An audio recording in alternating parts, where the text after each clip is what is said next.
अस्सलाम वालेकुम एवरीवन। आज का हमारा जो टॉपिक ऑफ डिस्कशन है वो हमने रिसेंटली डिस्कस किया था पैथो के बारे में, 4th ईयर की पैथोलॉजी के बारे में कि वो हमने कैसे पढ़नी है। ठीक है, वो हमने नोट्स बनाने वाला सारा सिस्टम पढ़ लिया था। अब हम आ रहे हैं आई के ऊपर। आई को हमने कैसे लेके चलना है। ठीक है, आई में स्टार्टिंग में आपको जो है ना इतना कोई ख़ास उस पर पढ़ने की इतनी ख़ास शुरू में ज़रूरत नहीं होती जब तक आपकी असेसमेंट नहीं लगती। मोस्टली बच्चे असेसमेंट तक में ही पढ़ते हैं जाके।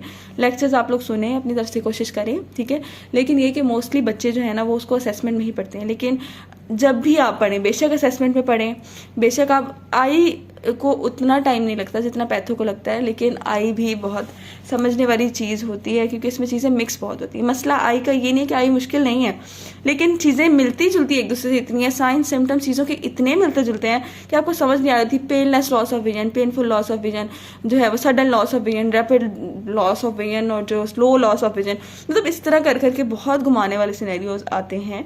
इसीलिए मैं आपको पहले ही रेकमेंड कर रही हूँ कि आपने पास पेपर ज़रूर देखने हर टॉपिक के। ठीक है, मैंने अपनी बात करूँ तो मैंने असेसमेंट में ही पढ़ना शुरू की थी आई, लेकिन एंड पे असेसमेंट में आपके ना सिलेक्टेड टॉपिक होते हैं, उसमें पूरी बुक नहीं शामिल होती। वो एक असेसमेंट समझ लो, मुझे एक धोखा लगा था कि उसमें हुआ था कि सिलेक्टेड टॉपिक्स थे, तो मुझे लगा था कि शायद हाँ यही करने वाली चीज़ें हैं, बाकी चीज़ें शायद उनमें से इतना ना हो।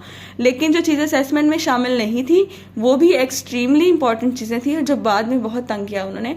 तो इसके लिए बेहतर है आप या वीडियोस देख के करें। और दूसरा ये कि आई की अगर आप साथ साथ शॉर्ट लिस्टिंग कर सकते हैं, आई ऐसी बुक है आप शॉर्ट लिस्ट कर सकते हैं। मैंने बहरहाल नहीं की, लेकिन जो लोग कर सकते हैं वो लाजमी शॉर्ट लिस्ट करें। मैंने तो बुक के ऊपर ही तब सब कुछ किया था। आप और हाँ, आई की एक बात ज़रूर, जो चीज़ आप कर रहे हैं उसकी, जैसे मैंने पैथो में बताया ना टॉपिकल पास पेपर, इसके भी आपने टॉपिकल पास पेपर देखने हैं। जैसे आप टॉपिक पढ़ रहे हैं, फॉर एग्जांपल केराटोकोनस का पढ़ रहे हैं, ठीक है, वो आप पढ़ रहे हैं ना, साथ देखिए केराटोकोनस में से क्वेश्चन कैसे आया हुआ, उसमें से साइन सिम्टम क्या देते हैं सिनेरियो में और पूछते कैसे हैं। ठीक है, वो जैसे आपको समझ आएगी ना, आपने पॉइंट्स नोट कर लेने हैं कि इस ईयर का बंदा आएगा और उसमें जो है वो ऐसे ऐसे सिम्टम्स आएंगे, वो पेनलेस लॉस ऑफ विजन बताएंगे या पेनफुल लॉस ऑफ विजन बताएंगे, तो कैसे कैसे वो कहानी बताएंगे।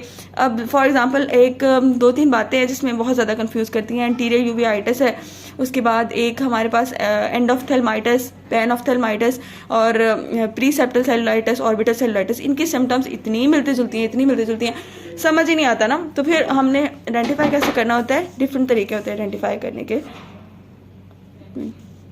अच्छा, अगर हम एंडोफ्थेल्माइटिस वगैरह की बात कर रहे थे, तो एंडोफ्थेल्माइटिस को अगर आपने आइडेंटिफाई करना है तो इसकी सिम्टम्स बहुत मिलती जुलती होंगी आपकी जो दूसरी है ना कॉजेज़ मैंने आपको बताई हैं पैनऑफ्थेल्माइटिस से, उनसे बहुत मिलती जुलती होंगी। अब आपने डिफ्रेंशिएट कैसे करना है। ठीक है, आप एंडोफ्थेल्माइटिस को जो है ना वो डिफ्रेंशिएट करेंगे ऑर्बिटल सेलुलाइटिस से इस तरह कि हमेशा एंडोफ्थेल्माइटिस का जब भी आपको सिनेरियो आएगा हमेशा बताया होगा कि उसकी पहले ना कभी कैटरैक्ट सर्जरी हुई थी। ठीक है, मतलब इस तरह ये आपको हिंट मिल गया। इसमें हिंट्स ढूंढने होते हैं ना, और वो आपने हर पॉइंट के साथ लिखने हैं कि इसमें हिंट कैसे आएगा आपको, आपने पेपर में उसको जो है ना पिक कैसे करना है कि सिनेरियो किसका। दूसरा, ऑर्बिटल सेलुलाइटिस में भी सेम वही सिम्टम्स होती हैं, सारा कुछ सेम होता है। अब फर्क कहाँ पे आ रहा होता है, उसमें रेस्पिरेटरी ट्रैक्ट इन्फेक्शन होता है हमेशा, वो साइनसाइटिस के साथ बंदा आएगा, रेस्पिरेटरी ट्रैक्ट इन्फेक्शन के साथ आएगा, इस तरह करके ना सिम्टम्स बहुत मिलती जुलती होती हैं। जो पैनऑफ्थेल्माइटिस है वो एंडोफ्थेल्माइटिस की ही आगे प्रोग्रेशन होती है। जैसे आप कह सकते हैं कि उसमें ना जस्ट ये होता है कि आपके एक्स्ट्रा ऑर्बिटल जो आपके मसल्स हैं वो भी इन्वॉल्व हो जाते हैं, तो जिसकी वजह से वो उसका मूवमेंट्स भी आएगी ना, वो भी सारी खत्म हो जाती हैं। मतलब इतनी छोटी छोटी बातों का डिफरेंस है जो आपको नोट करना होता है। इसलिए आप एंड पे बहुत ही आपको चीज़ें कंफ्यूज करेंगी, इनकी जितनी प्रैक्टिस कर सकते हैं वो करें। और जब भी आप पढ़ें हमेशा पास पेपर साथ रख के और उसको कंपेयर करके पढ़ें कि इसमें पेपर में क्वेश्चन आ कैसे रहा है। ठीक है, ये होगी आई की बात। आई की आपकी बुक की बात कर लें तो 1-2 बुक्स होती हैं आपकी, एक जतोई होती है और दूसरी जोगी होती है। ठीक है, हमने मोस्टली जतोई ही पढ़ी हुई है क्योंकि पेपर अटेम्प्ट करने के लिए काफ़ी बेहतर है जतोई। लेकिन जतोई की एक जिसे कहते हैं ना माइनस पॉइंट जिसे कह सकते हैं, वो चीज़ों को बहुत एक्सप्लेन नहीं करता। आपको कई चीज़ें समझ नहीं आती पढ़ के, आपको स्ट्रैबिस्मस की काफ़ी बातें समझ नहीं आएंगी, उसमें से मुश्किल चैप्टर है। तो जो चीज़ें समझ नहीं आ रही ना, तो लेकिन जोगी जो है ना वो इस चीज़ को एक्सप्लेन करती है, जोगी आपके कॉन्सेप्ट बनाती है।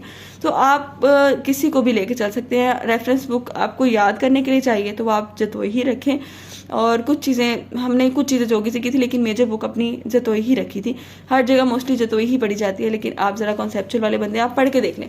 आपको जो बुक पढ़ने में मज़ा आ रहा है ना, आप वो बुक चूज़ कर लें, क्योंकि दोनों में से ही हो जाता है पेपर। ये तो ऐसी बात नहीं है कि जतोई करोगे या जोगी करोगे, कोई एक बुक छोड़ दोगे तो नहीं होगा पेपर, तो ऐसी कोई बात नहीं है। आप जतोई भी लेके चल सकते हो और जोगी भी लेके चल सकते हो। कोई ऐसी कोई आपको जो है ना फ़र्ज़ नहीं हो गया आपके, आपने यही इसी पे करना है, ठीक है। तो यहाँ तक हमारा आई का कंप्लीट होता है।